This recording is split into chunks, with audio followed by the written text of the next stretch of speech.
अस्सलाम वालेकुम नाजरीन, मैं हूं उमर चीमा एजाज़ सैद के साथ। एजाज़ सैद आज वापस आ गए हैं। एक तो ये बड़ी खुशखबरी है और दूसरी खुशखबरी ये है कि इमरान खान जो हैं वो उनकी ज़मानत में तोसी हो गई है 13 तारीख तक, लिहाजा उन्हें कोई गिरफ़्तार नहीं कर सकता उस टाइम तक। अब उसके बाद खान साहब ये फ़ैसला करेंगे कि उन्होंने पेश होना या नहीं होना।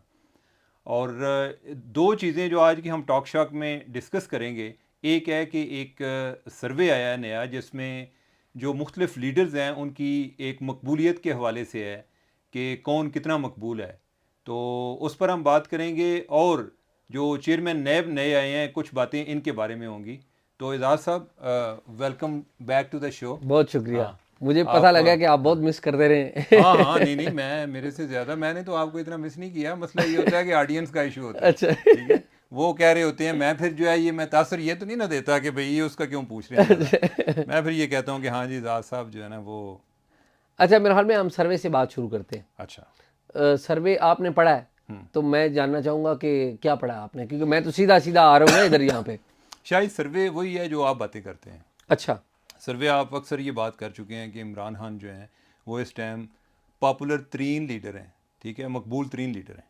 तो सर्वे में भी ये बात आ गई है। और उसमें यह है कि उनकी जो है ना अप्रूवल रेट जो है कोई वो 61% है, 61%। और जो दूसरे नंबर पे आ रहे हैं वो मियां नवाज शरीफ आ रहे हैं और उनका जो है वो 36% है, यानी कि काफ़ी फ़र्क आ गया है। एक टाइम पे होता था कि जब 2018 के इलेक्शन से पहले जो नवाज शरीफ हैं इनका और कोई दरमियान में टाई होती थी, नवाज शरीफ के 2-4 पॉइंट ऊपर ही होते थे। तो उनका जो है वो आया है कोई 36%। और लेकिन साथ ये है कि मरियम का भी है, मरियम नवाज़ का वो 34% है। और जो मियाँ शहबाज शरीफ साहब हैं वो 32% है, यानी कि शरीफ ख़ानदान में जो सबसे कम पॉपुलर है ना वो मियाँ शहबाज शरीफ है। और वह दूसरी 32%, मुझे लगता है सर्वे जो है ना ठीक नहीं हुआ।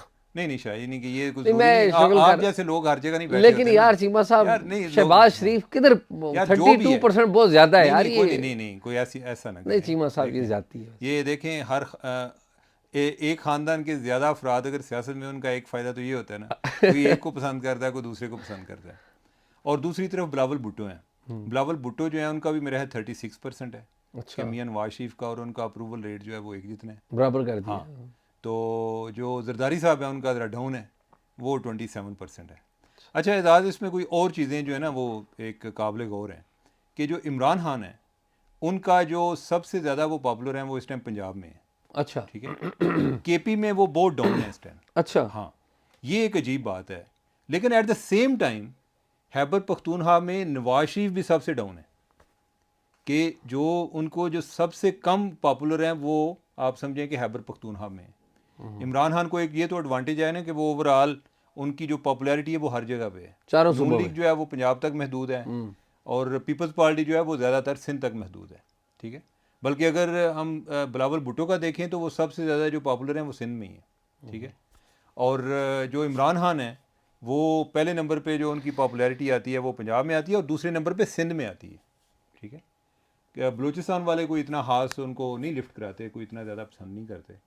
और एक जो फजल रहमान है उनकी जो पॉपुलैरिटी है वो केपी में ही है, ठीक है। तो जरदारी साहब जो है उनका भी कुछ है, तो उधर या पंजाब में जो है ना उनका बड़ा डाउन है हालात। यानी कि पंजाब अभी को पीपल्स पार्टी की बजाय यानी कि पीटीआई को एज आ मुतबादल के तौर पे ज़्यादा पसंद कर रहा है। को पीपल्स पार्टी को वो उतनी पजीराई नहीं है, ठीक है। अच्छा, दूसरी चीज़ ये है कि उनसे ये पूछा गया कि भाई ये जो आज के सूरत हाल है इसका आप किसको ज़िम्मेदार समझते हैं कि जो मुआशी सूरत हाल है। तो जो अक्सरियत है लोगों की उन्होंने कहा जी कि पीडीएम के जो मौजूदा गवर्नमेंट है वही इसकी ज़िम्मेदार है। इन्होंने अपना जो मुंह पर कालक मली है, यानी कि वो अब ऑब्वियसली उन्हीं पर बात आएगी। असल जो मेन चीज़ है नैरेटिव में मैं एजाज़ समझता हूँ कि हमारे यहाँ कोई नज़रियाती सियासत तो है नहीं। ज़्यादा जो नैरेटिव है ना वो लोग जो अलाइन होते हैं ना उसके साथ, वो होते हैं कि अगर महंगाई ज़्यादा है तो जो भी अपोजिशन का एक स्ट्रांग लीडर होगा लोग उसकी तरफ जाते हैं, ठीक है। इमरान खान जो है उन्होंने अपनी स्ट्रेंथ शो भी की है और डेयर कर रहे हैं। वो अलग बात है कि वो गिरफ्तारी नहीं दे रहे, लेकिन बाकी जगहों पे वो कोई ना कोई थोड़ा दबाव तो डाल रहे होते हैं ना, दबाव लोगों पर। और एक जो और अहम चीज़ है वो ये है कि लोगों से ये पूछा गया कि अगर आप समझते हैं कि कोई नई पार्टी की ज़रूरत है, तो एजाज़ उसमें जो अक्सरियत लोग हैं वो उन्होंने कहा जी कि हम समझते हैं नहीं कि 50% से ज़्यादा लोग हैं, ठीक है, जो समझते हैं कि नई पार्टी की ज़रूरत है। बावजूद इसके कि इमरान खान एक पॉपुलर लीडर है, लेकिन इसके बावजूद लोग समझ रहे हैं, और उनमें से जो अक्सरियत है कि जिधर ये इस चीज़ की ज़्यादा ज़रूरत महसूस हो रही है कि कोई एक और पार्टी भी होनी चाहिए, वो लोग नंबर 1 जो है वो सिंध है, ठीक है, और दूसरे नंबर पे खैबर पख्तूनख्वा है, पंजाब तीसरे नंबर पे आता है। गो के ज़्यादा नीचे नहीं है। आप ये समझें कि जैसे 50+ हों तीनों, किसी का आ जाए को 56% फॉर एग्जांपल हम कह रहे हैं कि सिंध का होगा, को 54 जो है वो खैबर पख्तूनख्वा का होगा, और को 51% जो है वो पंजाब का है। लेकिन ये चीज़ पाई जाती है। और इसमें एक और इंटरेस्टिंग चीज़ है, वो ये है कि जो ज़्यादा तब्दीली पसंद लोग हैं कि कोई नई पार्टी आनी चाहिए, उनकी अक्सरियत जो है वो 50 साल या 50 साल से उम्र के लोगों की है। इसमें एक मायूसी का एलिमेंट भी है कि हमने मुख्तलिफ लोगों को आजमाया है, ठीक है, लेकिन यह है कि हम हमारे ख्याल में अभी भी एक नई पार्टी की ज़रूरत है। एक और चीज़ जो मैंने नोट की है वो ये है कि लोगों से पूछा गया जी कि लीडर के हवाले से यही जिनकी हम बात कर रहे हैं कि क्या वो वेरी गुड हैं, बैड हैं, वेरी बैड, इस तरह का जो है ना। तो जो वेरी गुड में जो सबसे ऊपर ग्राफ गया ना, वो इमरान खान का गया कि जो इमरान खान की मकबूलियत है वो उनको जो पसंद करने वाले हैं ना, उनको बहुत ज़्यादा पसंद करते हैं। उसके बरक्स जो बाकी लीडर हैं पीडीएम के, जिस तरह मियां नवाज शरीफ हैं, या उनकी बेटी हैं मरियम हैं, शहबाज शरीफ हैं, या इवन बिलावल हैं, उनके बारे में जो ज़्यादा जो मकबूलियत है ना, वो गुड वाली है, कि वेरी गुड वाली नहीं है, कि कोई ऐसा टूट के नहीं चाहते, ठीक है। वो ज़्यादा वो एलिमेंट जो है वो अभी भी इमरान खान की तरफ है। जो मैं उस सर्वे को समझाऊँ कि लोग जो हैं, अगर हम केपी की ही बात करें, जिस तरह मैंने बात की कि उधर भी लोग चाहते हैं कि समझते हैं कि एक नई पार्टी की ज़रूरत है, वो अगर उनके ख्याल में इमरान खान के साथ अगर प्रॉब्लम हैं भी, तो वो उसको राइट ऑफ करने के लिए तब तैयार हैं कि अगर कोई और नया मुतबादल आए, यानी कि वो वापस जो पहले वाले हैं उनकी तरफ नहीं वो जाना चाह रहे, ठीक है। ये एक पब्लिक साइकोलॉजी है। अच्छा उमर, मैं ऐड करूं इस बात पे। मामला ये है कि इमरान खान हमारी पॉलिटिक्स में एक नए फिनोमेना के तौर पे आए। ये 10 साल ही है ना इनके रूज, 2011 से लेकर अभी तक 10-12 साल कर लीजिए, ठीक है। हमारी जो पॉलिटिकल पार्टियां हैं वो अपनी रवायत से हटी नहीं। जो इनका पुराना तरीक़ाकार था कि जी नवाज शरीफ साहब हैं तो उन्होंने आगे लेगेसी छोड़ दी और वही पुराना तरीक़ाकार अपना के रखा कि जी मुशावरत हो रही है, सारे लोग बैठ रहे हैं, अच्छी बात है, ये नहीं है कि अच्छी, लेकिन वन मैन शो जो है वो इमरान खान का ही रहा। अभी आज भी तमाम पार्टियों ने फैसला करना होता है तो मुशावरत होती है, फिर एक पार्टी को मना, दूसरी पार्टी को मना, फिर एक फैसला होता है। इमरान खान एक अकेले रहे, और अभी इमरान खान का मुतबादल पाकिस्तान की पॉलिटिक्स में अभी तक कोई ऐसा लीडर नहीं हुआ जो उनको नीचे गिरा दे, सही है, या पॉपुलैरिटी में नीचे गिरा दे। अच्छा, और इसका जो ग्राउंड के ऊपर जब हम चेक करते हैं, हम माजी में भी बात करते रहे, मैं अभी चीमा साहब लाहौर में था, फिर डस्का में गाँव है कन्नन सियान, वहाँ पे था, फिर मुख्तसर से वक्त के लिए मैं खरोटा सईदा सियालकोट में एक छोटा सा गांव है वहाँ पे मैं गया। आप जो है ज़रा एक ग्राउंड लेवल पे पल्स चेक करने गए थे। तो ग्राउंड पे मुख्तलिफ, मैं तो कोई अपनी फैमिली के फंक्शन में किसी जगह फातिहा करनी, कोई शादी अटेंड करनी, उस जगह गया। लेकिन आप जिस भी महफिल में बैठते हैं वहाँ पर सियासत के ऊपर लोग आपसे बात करते हैं, आप भी उनसे बात करते हैं। लोगों की जो दिलचस्पी का जो सबसे पहला महवर है वो सियासत ही होती है। हमारे यहाँ कोई सियासत का मुतबादल तो पैदा नहीं हुआ, ना कोई इंटरटेनमेंट है, ना कोई खेल कूद है, तो लोग सियासत पे बात करते हैं। अच्छा, जो डस्का है ना, मैं नौशीन इफ्तिखार हैं MNA मुस्लिम लीग नून की, ये जहाँ पर इलेक्शन हुए थे, दोबारा इलेक्शन हाँ, करवाए बड़े थे, मशहूर ज़माना, और जी बड़े मशहूर इलेक्शन हुए, तो वहाँ पर नून लीग का गढ़ समझा जाता है वो इलाका। वहाँ पर शादी की तकरीब थी, तो वहाँ पर मुख्तलिफ लोग जो बात कर रहे थे वो बता रहे थे कि जी इस दफ़ा बड़ा कांटेदार मुकाबला होगा, क्योंकि PTI चंद हज़ार के मार्जिन से हारी थी। तो इस दफ़ा वो ये यकीन करते हैं कि शायद PTI जो है वो लीड लेगी। डिपेंड करता है ना कि क्या होगा, लेकिन वो एक ओवरऑल आप करते हैं। अच्छा, और चीमा साहब वहाँ पर शादी पे आई हुई जो ख्वातीन थी, वो उनकी अक्सरियत जो है वो इमरान खान साहब के साथ थी। बाज़ ख़वातीन ने, हमारे दोस्त हैं उस्मान मलिक, उनकी शादी थी, मैं उनकी शादी पे गया हुआ था, तो उनके साथ था मैं, तो उनकी करीबी अजीज़ ख़वातीन थी, तो वो खड़ी हो गई, उन्होंने रोक लिया ना। उन्होंने कहा कि आप जो हैं वो इमरान खान पर तनकीद से गुरेज किया करें, अच्छा, उन पे हाथ हौला रखा करें कि इमरान खान हमारे लीडर हैं। तो आपने कहा होगा ठीक कि है। मैं इसको धमकी समझूं या वार्निंग, नहीं नहीं क्या नहीं नहीं क्या? नहीं, उन्होंने बड़े respectful, they were very respectful. तो मैं जो बात कहने की है कि ख्वातीन जो है गांव के रूरल एरिया में, मर्द जो है रूरल एरिया में इस तरह सामने आके कहें कि जी हम समझते हैं कि इस बार बड़ा कांटेदार मुकाबला होगा और लगता ही है कि शायद हमारी जमात जीत जाए। कौन जीतेगा कौन हारेगा हमें नहीं पता, लेकिन इस तरह पब्लिकली गाँव में लोग आके कहने से गुरेज करते हैं। वो अपनी जो एफिलिएशन हैं छुपा के रखते हैं, लेकिन अब वो एफिलिएशन पब्लिक हो रही हैं। फिर मैं सियालकोट में गया, जो कि ये ख्वाजा आसिफ साहब का हल्का है। वहाँ पर एक गांव है खरोटा सईदा, मेरे ननिहाल का गांव, मेरी नानी अम्मा की कब्र है वहाँ पर। तो वहाँ पे मेरे कज़न से मुलाकात हुई, शुजात साहब से, मुख्तसर से टाइम के लिए मैं फातह करना था कब्र पे, वहाँ पर गया। तो वहाँ पर कुछ लोग आए हुए थे, वो नून लीग के थे, लेकिन वो ये भी बता रहे थे कि जो पीटीआई जो है वो कहते थे कि ख्वाजा आसिफ का जो है ना पलड़ा भारी है, इसमें कोई डाउट नहीं। और वो ये कह रहे थे कि ख्वाजा आसिफ के मुकाबले का लीडर यहाँ पर नहीं है, लेकिन वो ये कह रहे थे कि पीटीआई ने वोट गेन किया है। और गेन क्यों किया है, वही अगेन वही वाली बात कि महंगाई। वो कहते हैं कि महंगाई हुकूमत लेके आई है और लोग मुतमईन नहीं है। तो ये अच्छा, फिर लाहौर में था मैं, लाहौर में भी जो लोग हैं वो बात कर रहे थे, लेकिन बाज़ लोग जो हैं, मेरा कज़न है इमरान, आप जानते हैं उन्हें, वो मुझे नाश्ते पे कह रहा था कि यार बात ये है, इस दफ़ा इलेक्शन पे हम जैसे लोग ना वोट डालने नहीं जाएंगे। मैंने कहा क्यों? कहता है इसलिए नहीं जाएंगे कि हमने पिछली दफ़ा इमरान खान को वोट दिया है, उससे पहले मियाँ साहिबान को वोट दिया है, सबको हम आजमा चुके हैं। मसला ये है कि ये सारे के सारे एक प्रॉब्लम का हिस्सा है, सोल्यूशन नहीं है। और प्रॉब्लम क्या है? प्रॉब्लम ये है कि हमारे मुल्क की मईशत ठीक नहीं हो रही, इस्टेब्लिशमेंट बहुत ज़्यादा अपने दायरा कार से निकल के बहुत सारे दूसरे मामलात में दाखिल हुई हुई है, अखराजात मुल्क के बहुत ज़्यादा हुए हुए हैं, पैसे बहुत ज़्यादा खर्च हो रहे हैं और आमदन कोई भी नहीं है, ना सिस्टम, ना कारोबार का कोई माहौल कोई भी पैदा, तो सारे प्रॉब्लम का हिस्सा है। तो अगेन वही आप वाली बात के जो पढ़ा लिखा है, जो अंडरस्टैंडिंग रखता है पॉलिटिक्स की, वो अवॉइड कर रहा है। शायद वैसे ये मुझे तो पढ़े लिखे की भी अब कोई समझ नहीं लगती कि इस सारे जो पॉलिटिकल पोलराइजेशन है, इसमें हमारा जो एक एजुकेशन सिस्टम है वो भी बड़ा एक्सपोज हुआ है। फिर मेरे जहन में खुद ही सवाल आता है कि ये क्या सिर्फ पाकिस्तान में है, कि अमेरिका में जिधर की 1/4 आबादी जो है वो ग्रेजुएट्स है, सबसे ज़्यादा पीएचडी आपको अमेरिका में मिलेंगे। उधर जो पीएचडी है ना, वो साथ डॉक्टर लिखने का भी रिवाज नहीं है, ठीक है, पढ़ी लिखी कौम है। एक जो इनोवेशन है सबसे ज़्यादा उधर होती हैं। उधर भी ट्रंप जैसा आदमी, उसने कितनी पोलराइजेशन की है और वो उधर सदर बना है, ठीक है।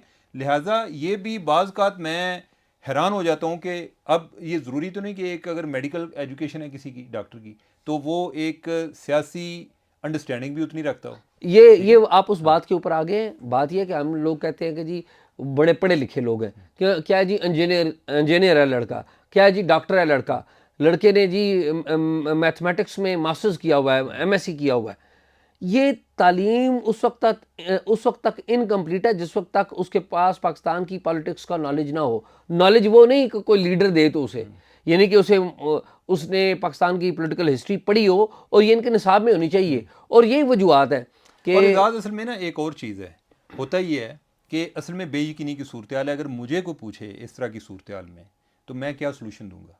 एक होता है ना, मैं कहूँ जी कि फ़लाँ पार्टी के पास सलूशन है, आप उसके पास चले जाएं। लोग कहते हैं कि सबको देख लिया, ठीक है। जब आपने सबको देख लिया है, अगर कोई बंदा बात करे जी कि इमरान खान की, वो कहते हैं नवाज शरीफ ने भी नहीं वो किया। एक टाइम था कि जिधर कहते थे कि इमरान खान ने वो काम तो नहीं किया, ठीक है। अब जो जो इमरान खान सियासत में आ रहे हैं वो सारे काम वो भी कर रहे हैं। तो लिहाजा अब ये है कि उन्होंने अगर कोई साइड चेंज करनी है, एक पब्लिक साइकोलॉजी होती है ना, वो साइड अगर चेंज करें तो किधर जाएं। तो लोग बेयकीनी से जब निकलना चाहते हैं तो उन्हें कोई ना कोई सलूशन चाहिए। वो ज़रूरी नहीं कि जिसकी तरफ जा रहे हैं वो कोई मसले का हल हो, लेकिन वो कोई ना कोई अपने आप को मुतमिन ज़रूर करना चाहते हैं कि नहीं चले ठीक है, दूसरे बुरे हैं तो मैं इसके साथ ही चलूंगा। लेकिन एक चीमा साहब, एक जो बात है ना जो सर्वे में मौजूद नहीं है, क्योंकि हमारे सर्वे भी एक उनकी भी कोई पाबंदी होती है इस्टेब्लिशमेंट के हवाले से। मेरा नहीं ख्याल कि सर्वे में कुछ है कि हमारी फौज की पॉपुलैरिटी या अनपॉपुलैरिटी के हवाले से कोई बात है। नहीं, वो मेरे ख्याल है वो भी सर्वे करने की ज़रूरत नहीं है। ओवरऑल पॉपुलैरिटी ग्राफ तो बहुत डाउन गिरा है इस टाइम गिरा एस्टेब्लिशमेंट गिरा। का। अच्छा, अब ये देखें इस्टेब्लिशमेंट का ग्राफ, मैं जिधर भी गया हूँ ना पंजाब में, क्योंकि पंजाब एक इस्टेब्लिशमेंट की भी ज़्यादातर एलिमेंट्स जो है पंजाब में है। पंजाब में बड़ी यानी कि ना इस्टेब्लिशमेंट के वाले से बड़ी नाराज़गी है, और ये वो वाली नाराज़गी है चीमा साहब। मैं जब ऑपरेशन मुख्तलिफ फ़ौजी ऑपरेशन होते रहे ट्राइबल एरियाज़ में, वहाँ पे मैं जाता रहा। ऑपरेशन ज़रबे अज़ब हुआ या और ऑपरेशन राह रास्त हुआ, ये केपी में, स्वात में, खैबर पख्तूनख्वा में, हंगू के इलाकों में, नॉर्थ साउथ वज़ीरिस्तान में मैं उधर जाता था। लोग बड़े नाराज़ होते थे। मंजूर पश्तीन हमारे दोस्त हैं, उनसे मिलते तो वो बड़े नाराज़ होते थे। वो आज भी अपनी बातें करते हैं। वो जो बातें मंजूर पश्तीन वहाँ पर बैठ के करते हैं ना, उनकी डिमांड्स डिफरेंट हैं, मसाइल डिफरेंट हैं, लेकिन नाराज़गी किससे है उनको? वो इस्टेब्लिशमेंट से है।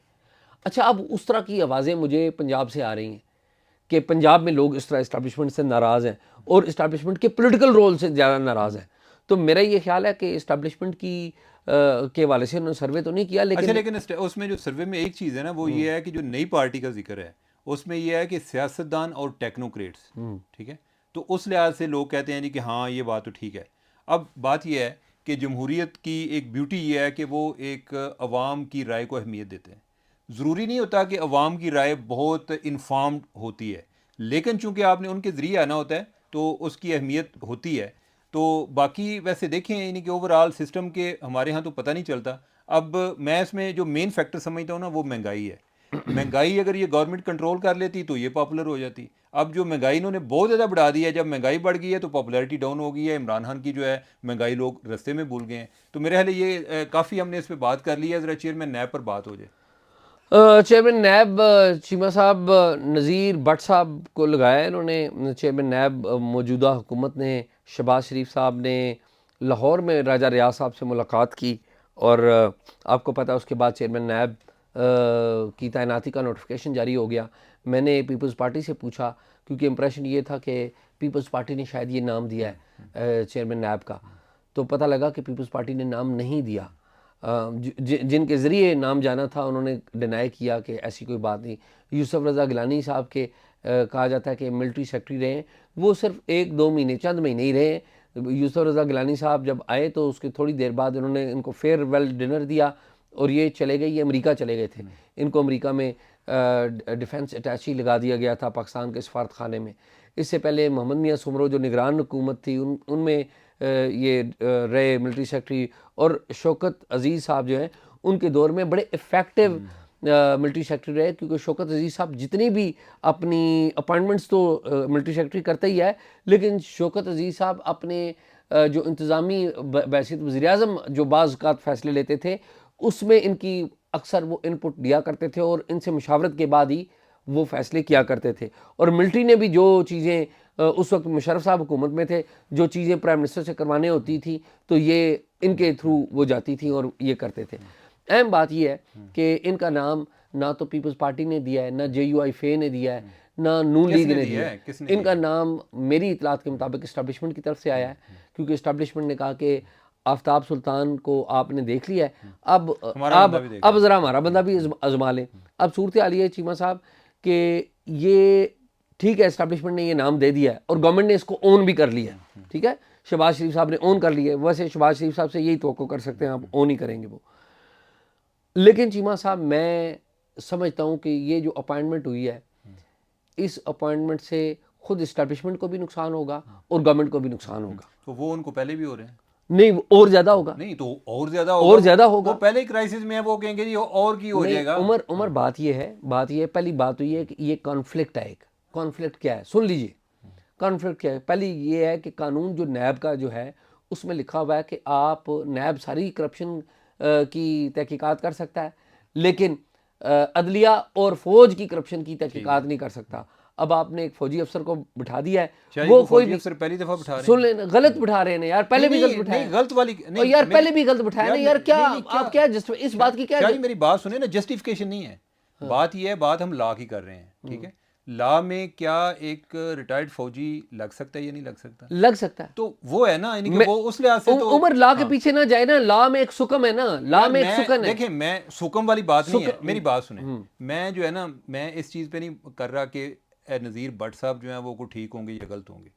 मैं ये बात कर रहा हूँ कि लॉ में अगर सुकम है तो किधर से आपने बंदा लेके आना है कि इससे पहले वो जज भी लगा के देखा है, ठीक है, जस्टिस जवेद इकबाल, वो भी इन्होंने लगाया था जब शाहिद खान अब्बासी थे उस टाइम चेयरमैन लगाया था, वो क्या हुआ। तो लिहाजा ये कोई ऐसा मेरा नहीं ख्याल कि कोई म्यार है। और दूसरी बात, अगर उस लिहाज से आप देखें ना, तो जो जनरल अमजद पहले चेयरमैन नायब थे, उनकी अच्छी शोहरत थी, बहुत अच्छी, ठीक है। तो लिहाजा कोई जरूरी तो नहीं कि कोई जनरल नाम के साथ लग जाए तो मैं बंदा वो को बात गलत ही कुछ होगा। और करूँ। जो जनरल अमजद थे ना, जिस दौर में वो नायब के चेयरमैन थे, वो मुशर्रफ साहब का इब्तदाई दौर था। उस वक्त फौज की इस तरह से फौज या इस्टेब्लिशमेंट इस तरह से अनपॉपुलर नहीं थी, ठीक है। अभी अनपॉपुलर है। और ये जो नज़ीर भट्ट साहब हैं, इनकी रिप्यूट अच्छी है, मैंने तो बुरी नहीं, सुन ले ना, सब्र करें ना, सुन ले, इनकी रिप्यूट मैंने अच्छी सुनी है।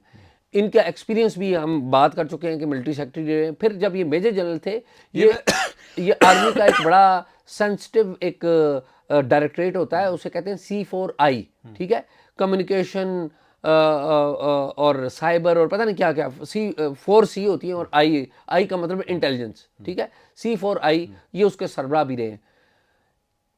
एट द सेम टाइम जब वो 2 मई 2011 को मेमो वाला वो उसामा बिन लादेन वाला वाकया हुआ था, तो ये उस वक्त वहां पर थे, अमेरिका में तैनात थे। एक और बात बताऊं, ये जो हमारे आर्मी चीफ है ना, उनकी यूनिट के ये कंपनी कमांडर एग्जैक्टली।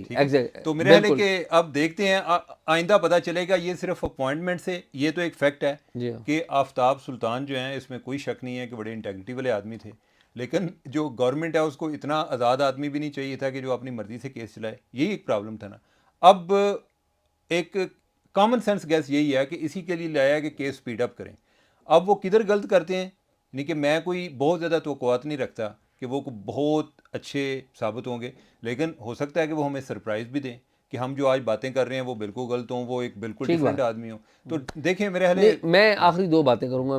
मैं ये समझता हूँ कि ये इम्तिहान जो है ना, ये गवर्नमेंट का भी है, इस्टेब्लिशमेंट का भी, और ख़ुद नज़ीर भट्ट साहब का भी इम्तिहान है।